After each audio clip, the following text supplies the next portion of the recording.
Hello and welcome to my channel. My name's Amanda and I'm happy that you're here. In this season of Midnight Murmurs, we've been reading selections from Damnable Tales.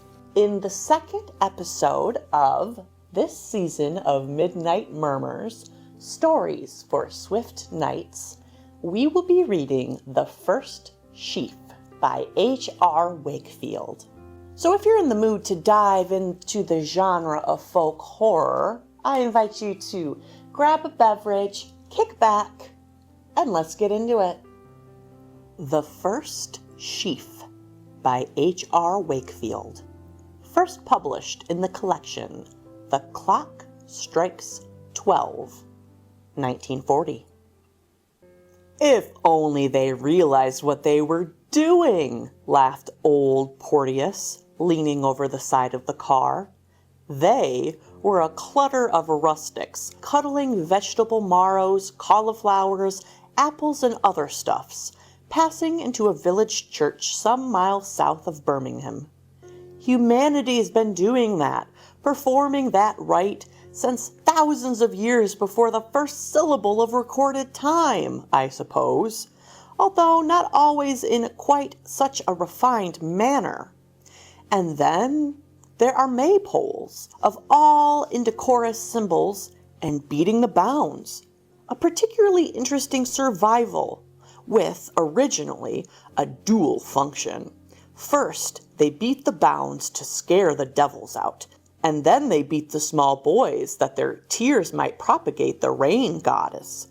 Such propitiation being found to be superfluous in this climate, they have ceased to beat the urchins, a great pity, but an admirable example of myth adaptation. Great Britain swarms with such survivals, some as innocuous and bland as this harvest festival, others far more formidable and guarded secrets. At least, that was so when I was a boy. Did I ever tell you how I lost my arm? No, I replied, yawning.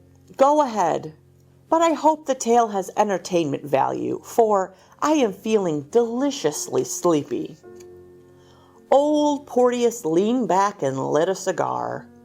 He had started his career with £50 and turned this into 7 figures by sheer speculative genius. He seemed to touch nothing which did not appreciate. He is fat, shrewd, cynical, and very charitable in an individual, far-sighted way.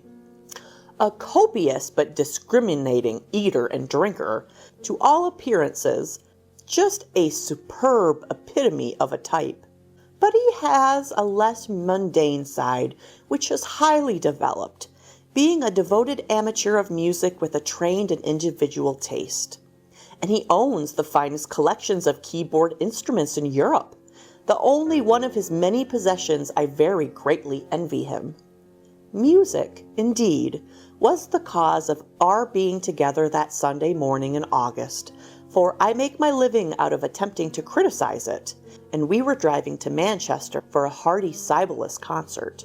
When I was a boy of 13, he began, my father accepted the living of Reedley End in Essex. There was little competition for the curé, as the place had a notable reputation for toughness in the diocese, and the stipend was £250 a year, and a house which, in size and amenities, somewhat resembled a contemporary poorhouse. However, the prospect appealed to my dear old dad's zeal, for he was an evangelist by label and temperament. Reedley's End was in one of those remote corners of the country which are backwaterish to this day, and was then almost as cut off from the world as a village in Tibet. It sprawled along the lower slopes of a short, narrow valley, was 15 miles from a railway station, and its only avenue to anywhere was a glorified cart track. It was peopled by a strange tribe, aloof, dour, bitter, and revealing copious signs of intensive interbreeding. They greeted my father's arrival with contemptuous nonchalantness, spurred by his ministrations, and soon enough broke his spirit. "I can do nothing with them," he groaned, half to himself and half to me. "They seem to worship other gods than mine." There was a real justification for their bitterness. Reedley's End was, perhaps, the most acrid spot in Britain. Drought, save in very good years, was endemic in that part of Essex, and I believe a bad spring and dry summer still causes great inconvenience and some hardship to this day. There had been 3 successful drought years before our arrival, with crop failures, heavy mortality among their beasts, and actual thirst the result.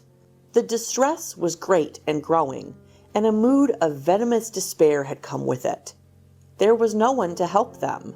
The day of governmental parentalism had not yet dawned, and my father's predecessor's prayers for rain had been a singularly ineffectual substitute. They were off the map and left to stew in their own juice, or rather perish from the lack of it. Men in such a pass, if they cannot look forward for succor, many times look back. In February they went forth to sow again, and my father told me they seemed to him in a sinister and enigmatic mood. I may say my mother had died 5 years before. I was an only child, and though being my father's confidant, was old and wise for my age.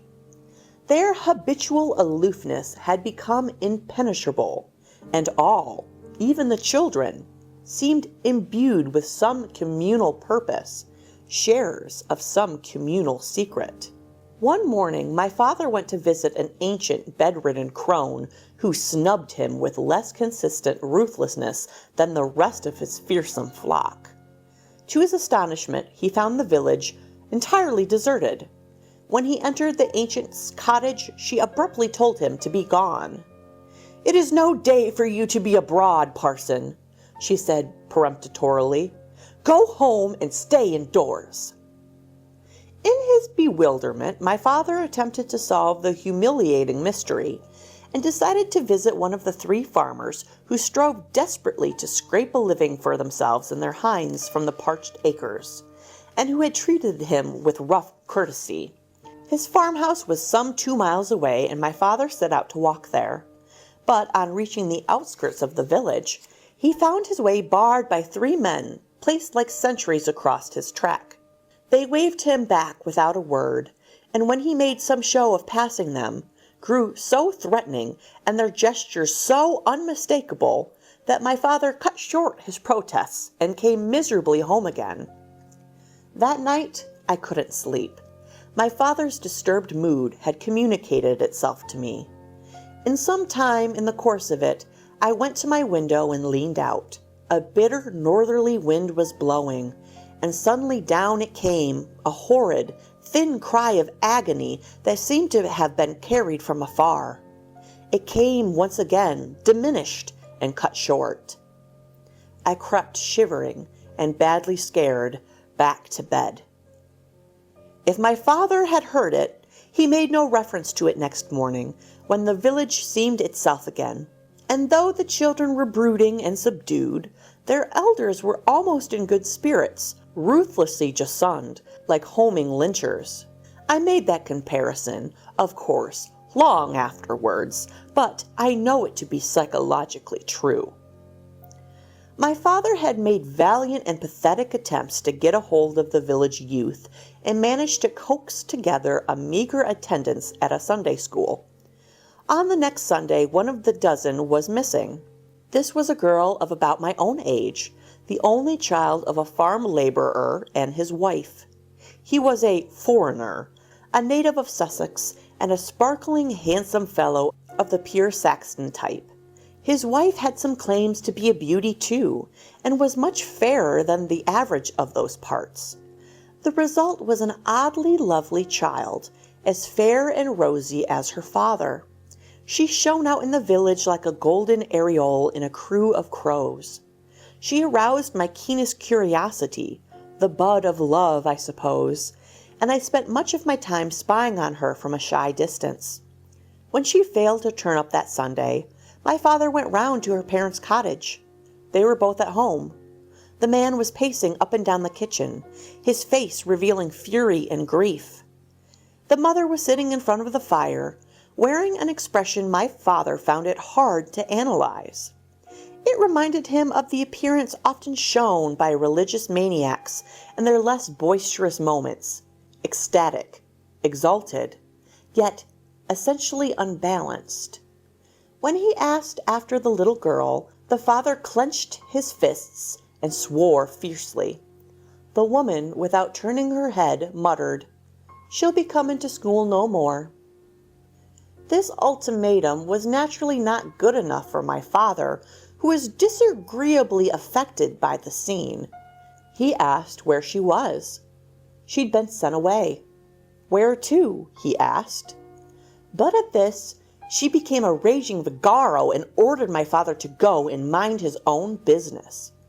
He turned to the man, who seemed on the verge of an outburst, but she muttered something my father couldn't catch, and he ran from the room. Late that night, my dad heard a tap on his study window. It was the father. "Sir," he said, "I'm away. They're devils here." "Your little girl?" asked my father, horrified. "They've taken her," he replied hoarsely. "I don't know why, and I don't know where she's gone, but I know I shan't see her no more. As for my wife, I hate her for what she's done. She says they'll kill me if I try to find her. They'll kill me if I knew I was here." My father implored him to tell him more, promised him sanctuary and protection, but all he said was, "Avenge her, sir," and vanished into the night. Naturally, my father was at a loss what to do. He even enlisting my more than willing aid. But all I succeeded in doing was verifying the agonizing fact that my darling had gone, and taking a terrific beating from persons unknown one night while I was snooping near the cottage. In the end, my father wrote a confidential letter to the Colchester police outlining the circumstances. But I suppose his tale was so vague and discreet that, though some inquiries were made by a thick-skulled, pot-bellied constable, nothing whatsoever came of them. But my father was a marked man from the moment of this peeler's appearance, and audible and impertinent interruptions punctuated his services. Realizing he was beaten, he made up his mind, with many tears and self-reproaches, to resign at the end of the year. The week after the little girl's disappearance, there was a lovely 2 days' rain, and the summer were a farmer's Elysian dream. My father, with pathetic optimism, hoped that this copious, if belated, answer to his prayers would improve the status with his iron-fleeced flock. Instead, he experienced a unanimous and shattering ostracism. In his despair, he wrote to his bishop, but the episcopal council was couched in too general and booming terms to be efficacious in converting the denizens of Reedley End. And one day, it was August. The fields shone with a mighty harvest, and it was time to bring it home. The valley divided the corn lands of Reedley into 2 areas tilled against the slight slopes. Those facing north were noticeably less productive than those on the south, and do not concern us. Those southern fields were open and treeless, with one exception, a comparatively small circle field in the very middle of the tilled expanse.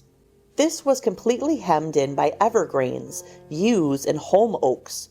Not a single deciduous tree interrupted the dark barrier.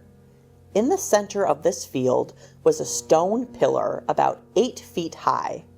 I was forced to be by myself for many hours a day, and I spent many of them roaming the countryside and peopling it with the folks of my fancy. The local youth regarded me without enthusiasm, but young blood is thicker than old, and they did not keep me in rigid Coventry, though they were very guarded in their replies to my questions. This circular field stirred an intense curiosity within me, and all my wanderings on the southern slope seemed to bring me, sooner or later, to its boundaries. Eventually, I summoned up the courage to ask a lad who had shown traces of cordiality if the field had a name. For some reason, I was sure it had.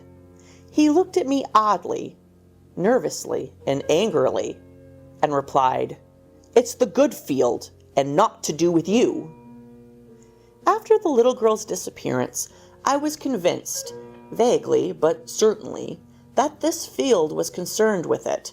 Intuition, I suppose. Now that, I interrupted, is a word that baffles me, and the dictionary seems to know no more than I do. In a way, I agree, laughed old Porteous.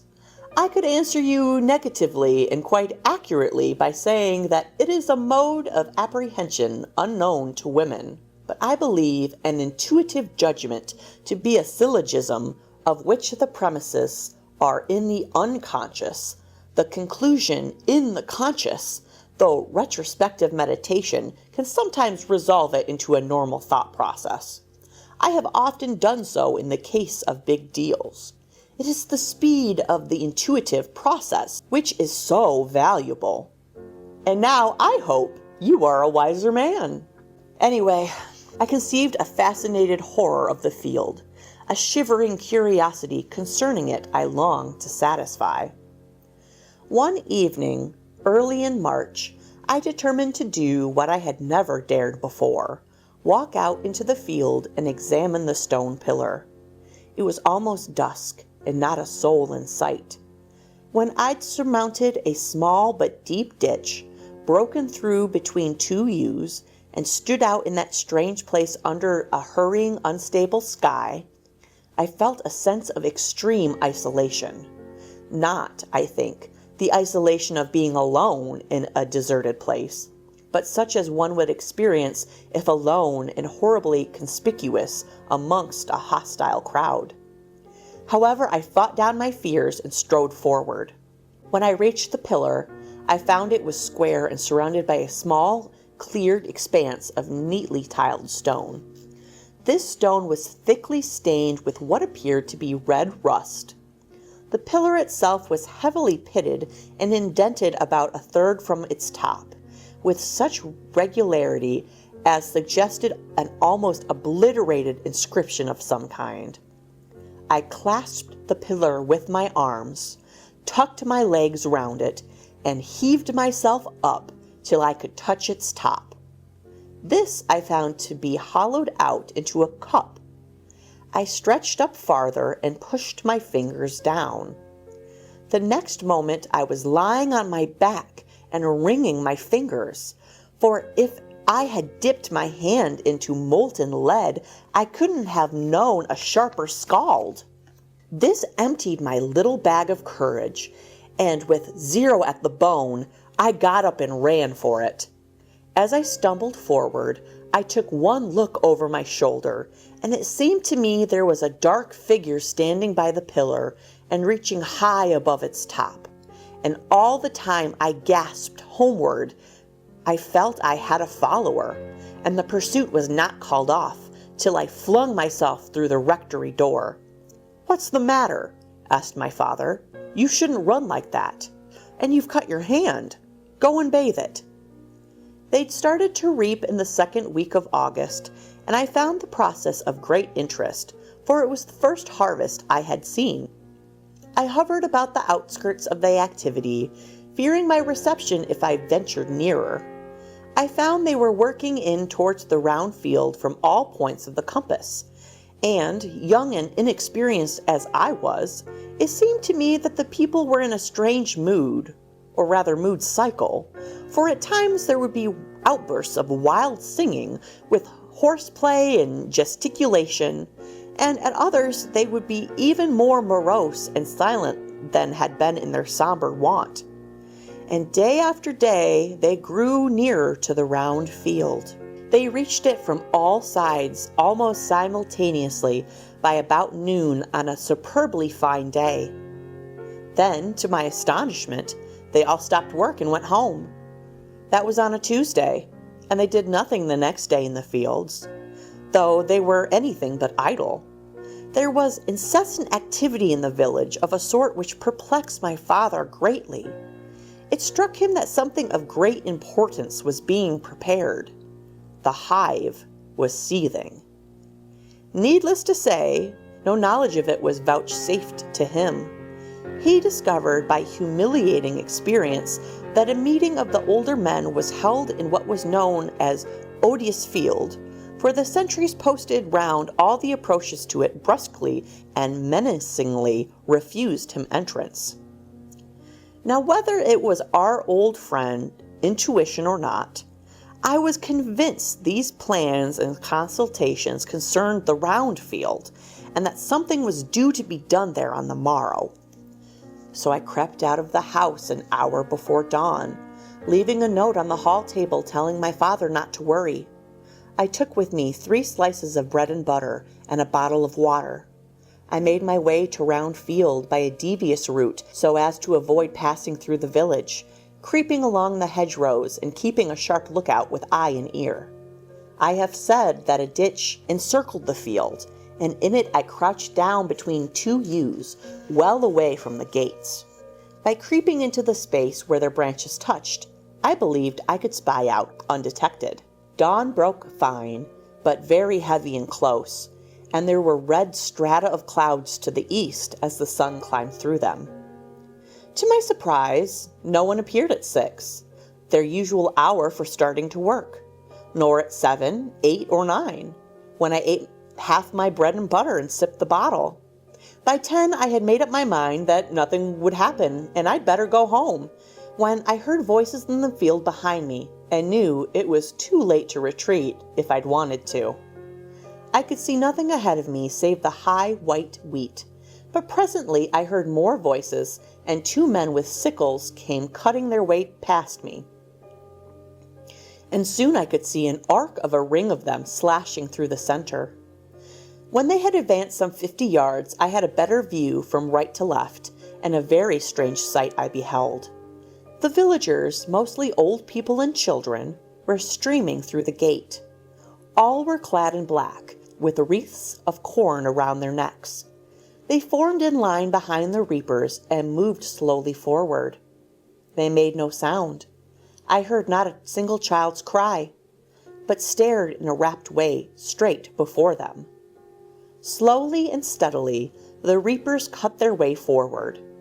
By this time, the sun had disappeared, and a dense cloud bank was spreading from the east. By 4 o'clock, the reapers had met in the center round the last small patch of wheat by the stone pillar. And there they stopped, laid down their sickles, and took their stand in front of the people.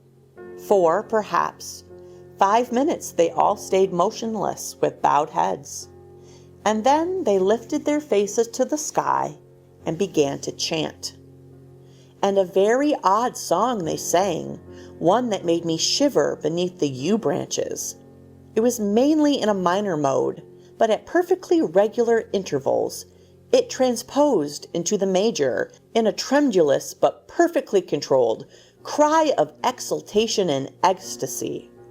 I have heard nothing like it since, though a spiritual, sung by 4,000 God-drunk worshippers in Georgia, faintly reminded me of it. But this was something far more formidable, far more primitive. In fact, it seemed like the oldest song ever sung. The last, fierce, sustained shout of triumph made me tremble with some unnamed emotion, and I longed to be out there shouting with them. When it ended, they all knelt down, save one old, white-bearded man with a wreath of corn around his brow, who, taking some of the corn with his right hand, raised it above his head and stared into the sky. At once 4 men came forward and, with what seemed like large trowels, began digging with them. The people then rose to their feet, somewhat obstructing my view. But soon the 4 men had finished their work and stood upright. The old man stepped out again, and I could see he was holding what appeared to be a short iron bar. With this he pounded the earth for some moments. Then, picking up something, it looked as if he had dropped it into a vessel, A dark metal pot, I fancied, and paced to the stone pillar, raised his right arm, and poured the contents into the cup at the pillar's top. At that moment, a terrific flash of lightning cut down from the clouds and enveloped the pillar in a mauve and devilish flame. And there came such a piercing blast of thunder that I fell backwards into the ditch. When I struggled back, the rain was hurling itself down in such a fury that it was bouncing high off the lanes of stiff soil. Dimly through it, I could see that all the folks had prostrated themselves once more. But in 2 minutes, the thundercloud had run with the squall, and the sun was blazing from a clear sky. The 4 men then bound up the corn in that last patch and placed the sheaf in front of the pillar. After which the old man, leading the people, paced the length of the field, scattering something from the vessel in the manner of one sowing. And he led them out of the gate, and that was the last I saw of them. Now somehow I felt that if they knew I'd been watching them, it would have gone hard with me. So I determined to wait for dusk. I was stiff, cold, and hungry, but I stuck it till the sun went flaming down and the loveliest afterglow I ever remembered had faded. While I waited there, a resolve had been forming in my mind. I had the most intense desire to know what the old man had dropped in the hollow on the pillar, and curiosity is in all animals the strongest foe of fear. Every moment that emotion grew more compelling, and when at last it was just not dark, it became overmastering. I stumbled across as fast as I could to the pillar, looking neither to right nor left, clambered up, and thrust down my hand. I could feel small pieces of what might have been wood, and then it was as if my forefinger was caught and gripped. The most agonizing pain shot up my arm and through my body. I fell to the ground and shook my hand wildly to free my finger from that which held it. In the end, it clattered down beside me and splintered on the stone. And then the blood streamed from my finger, which had been punctured to the bone. Somehow I struggled home, leaving a trail of blood behind me. The next day, my arm was swollen up like a black bladder. The morning after, it was amputated at the shoulder. The surgeon who operated on me came up to my father in the hospital and held something out to him. "I found this embedded in your son's finger," he said. "What is it?" asked my father. "A child's tooth," he replied. "I suppose he's been fighting someone with a very dirty mouth." "And that's why," said old Porteous, "though I have none of my own, I have ever since shown the greatest respect to the gods of others." And that is the end of the first sheaf. Oh man, curiosity killed the arm with this one. Am I right? I think this story was another great example of pagan versus Christianity history in England and how they were at odds. As you can tell, the narrator's father was a preacher. His village didn't want to listen to him. The most important thing to them was having food to eat, and if it doesn't rain, the crops don't grow, and then people die of hunger. I can see the desperation in turning back to what seemingly used to work, or maybe it does, who knows? So, dear listener, what do you think is in the pillar? Is it a demon? Is it the child sacrifice of the pretty daughter from earlier in the story? Was that her tooth? Do they sacrifice children and put the teeth in there? I feel like the story opened a door of I feel like I need to do more research. What kind of ritual were they doing? I also love the imagery of the harvesting of the crops, all slowly getting to the center, to this mysterious stone pillar. I don't think I would stick my hand in it. That seems like a Don't stick your hand in the goblet of fire, Harry. Maybe I'll put a stick in there. I don't think I'm rooting around with my fingers because I might lose a hand. And I like both of my hands, so I would like to keep them. So dear listener, if you ever find yourself wandering around the wilds of England, if you find a mysterious stone that it matches what is described in this story, don't stick your hand in it, okay? Put your camera down there first. Make sure it's safe. With that being said, I would love to know what you thought of the story. Leave a comment down below telling me your thoughts. What is going on in this weird magical world of historical farming? If you liked this video, please feel free to give it a like and subscribe for more videos just like this from Damnable Tales coming your way soon. I hope you're having a wonderful summer, and I'll see you in the next video. Cheers.